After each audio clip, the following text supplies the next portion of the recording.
I just chose a case study that was prepared by this school in the context of the European project School on the Cloud. And what I would suggest is that we split into two groups, and I would really like you to go over the questions that I have over there. Study the case study, identify if there are any competencies in the area of ethics and professional responsibility as they might appear in this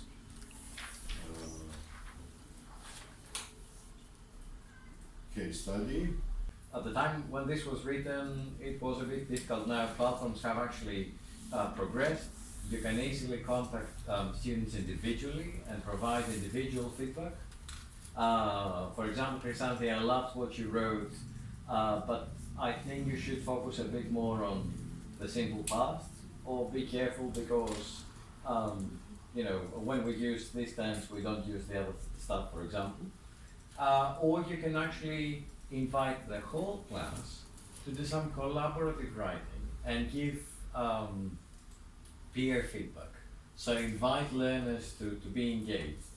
Now that presupposes that it's not a new class, it's a class they have been together for quite some time and they know each other and there's no tension. I would never try that with a class where I know that there's friction, there are disputes over things.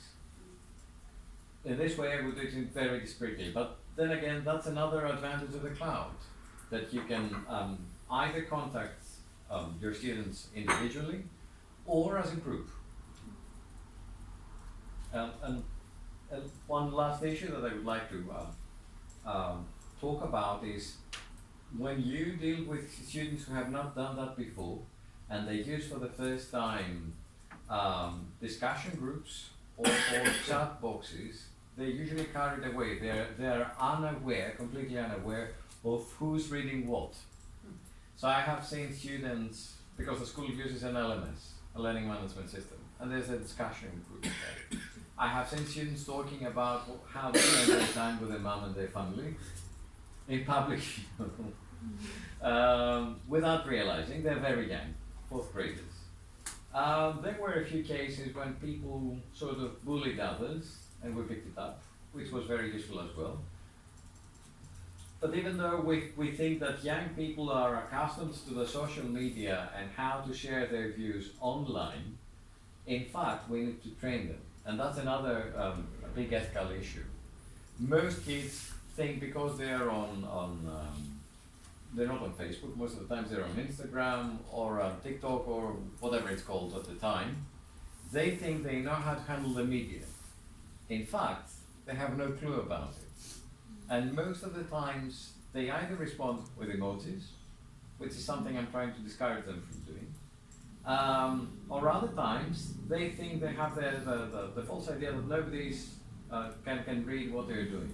And this is probably something that you have to make very clear from the very beginning and set clear rules.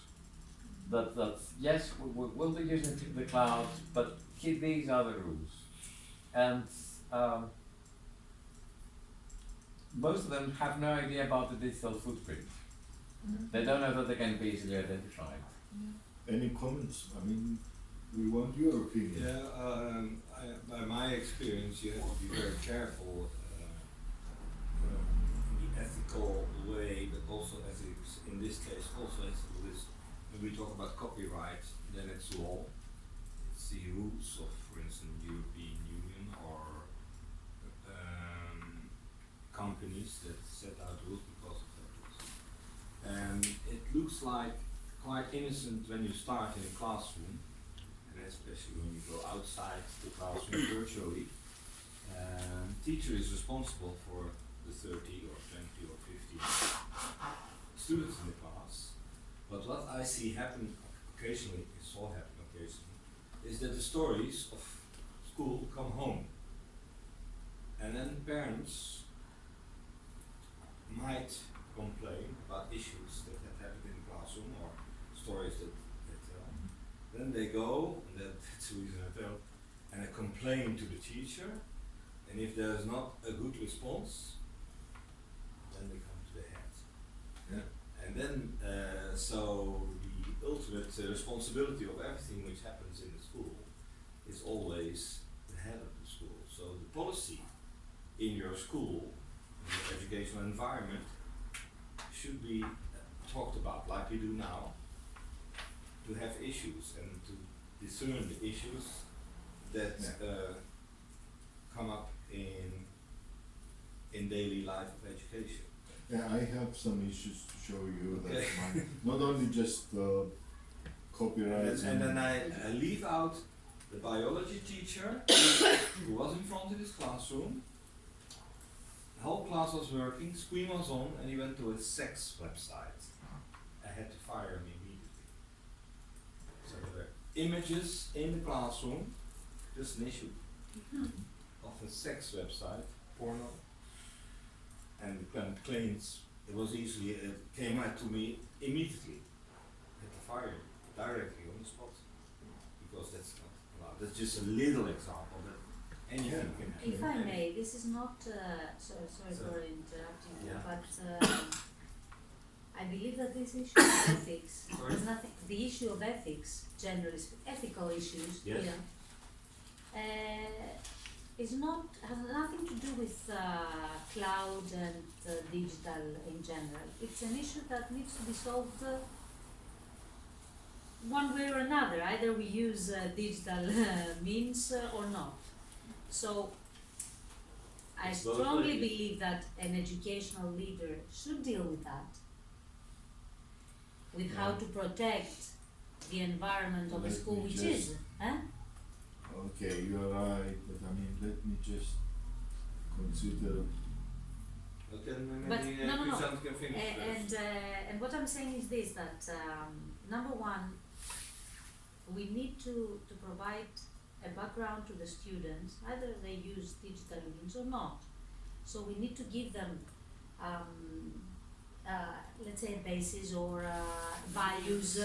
As Jan said yesterday, and I think most of you, that schools, at least the schools where we work, they function in a basis not only of knowledge but also values.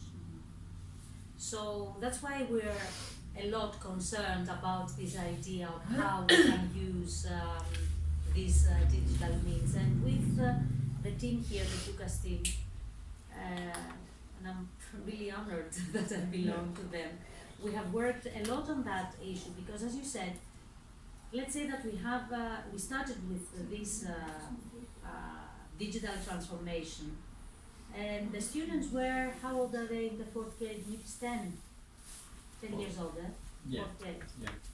So imagine a 10-year-old child using mobile phone at home. You don't know what he or she does there. And then they come here at school and they believe that they are superheroes with this. The role of the teacher and the educational management is to show them that the only thing they do is that they provide them with something interesting and with something that can cover their needs nowadays. Now that we speak, we need to have, I believe, and sorry for saying that, but we need to have this digital education because everybody works with mobile phones, with iPads, with everything.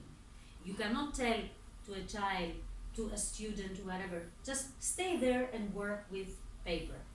Because when they go in a job, they will see that this is okay, the paper, but they need to be digital literate. So I believe that the values is an important thing for a school, but has nothing to do with the digital environment. It is an issue that we need to work as it is, that is, we need to work on values, and that's important. That's basic for a society. And if society doesn't have values, then you got nothing. And I'm very strict to that, and I believe that the school follows that policy. You're absolutely right. I think that you're absolutely right. Although at this moment, with the new technologies, there are some particular issues that we face in the context of the cloud computing. And here I just put a few of these issues which really are okay. I agree with you, Santi, just that Everybody, really yes. these are extra issues that we have to face in the context. Okay, this is something else. Sorry that I interrupted what we are doing, but just in order to really just to No, you talked about cyberbullying, and I give an example. Last year in the school, there were some students in the high school, I don't know if you have that, and they started sharing photos. So, inappropriate photos. So we have found that nice video with, it's I think it's viral. It's with a person who goes inside the scene and everybody finds out what they do in their lives because, they press some buttons and they realize that everybody knows everything about you. So we showed that to the classroom, and the students who did that, who shared inappropriate photos, were not touched at all. Not at all. Not affected? No. Nothing to do with that. However, the other students were a lot concerned. So I believe that we succeeded. Because even in a society, when you have got a problem, not 100% will be solved. But at least you give an idea and you can say this 80%. And I believe that the same thing happens with cloud. And we are very privileged here in the school, and I always want to tell that because we have started long ago, 15 years ago, with something that it is difficult, it is frightening, but it is challenging as well. And with Dimitris and Yannis is the support, the back plan. With Dimitris, we are front row teachers and we do these things a lot, and sometimes with complaints from the parents. But we are very sure about what we are doing. That's number one. I mean, we go into the classroom and we say, okay, we do that. Things happen, and as Harry said, probably you might have some problems, but at least when parents, because parents need to be persuaded, when parents come here and let's say they complain, when you show them that you are sure about that, they say, if they are sure about that, then probably we need to change, let's say, our mentality and our activities. However, these are, no, I stop. These are, I think that's just these are really important. And netiquette, do you remember Dimitris, when you told them about this, who was the minister? Yes. Who was that minister who used somebody else's speech? It was actually a German minister, and a rising star in German politics, and because he had resorted to copying and pasting, he actually lost his job, Yes. and he quit politics. There's another small horror story, if I may. A few years ago. This also happened to the dean of the University of Amsterdam. Go on. It seems to be happening. In terms of netiquette, a long time ago we used Limerick, which is an internet-based tool that allows you. It's like an electronic pinboard. Like Padlet. Like Padlet. You have electronic post-its, and I invited students to, we had done the Ghost of the Cantervilles, that's a story by Oscar Wilde. We had read that and I invited them to write different comments. I divided the class into different characters and I invited them to reflect on what had happened. For example, some of them were the ghost, some others were the children, some others were the owners of the house. And somebody wrote a rather inappropriate comment, which wasn't actually, it wasn't very offensive, but definitely not appropriate for a class of 10-year-olds. And of course with Linux we didn't really have the technical ability to check who had written that. But it was obvious, and I knew that as you previously said, this would be conveyed to parents. Today we worked on that and see what was written there. So I laughed, and I said, well, you know, there's a digital footprint, and we know we have the opportunity to find out who has posted that. Of course, with Linux we didn't have it, but they didn't know. So, which goes to your question, if the ends justify the means. And I said, Mr. Economou, who's in charge of the IT department, of course I can contact him right now and he can find out who has done it. But I wouldn't like to see that happening, so I'm sure that whoever wrote this comment will delete it. I was pretty sure that the girl had done it. And actually after a couple of minutes the comment was deleted. I could have deleted it as well. But I knew that if I had deleted it, she would keep posting stuff. And it worked. It was a girl. It We was a know girl. nothing. We didn't know. In no likelihood it was a girl. But I mean, I could either delete it myself, but then it would actually multiply, just like fungi, you know. And I'm sure that many people would write more stuff. I didn't have the opportunity. I couldn't really find out who had done it. That's why I'm not mentioning her name. But and I say I'm pretty sure she'd done it, but not 100% sure about it. But it works.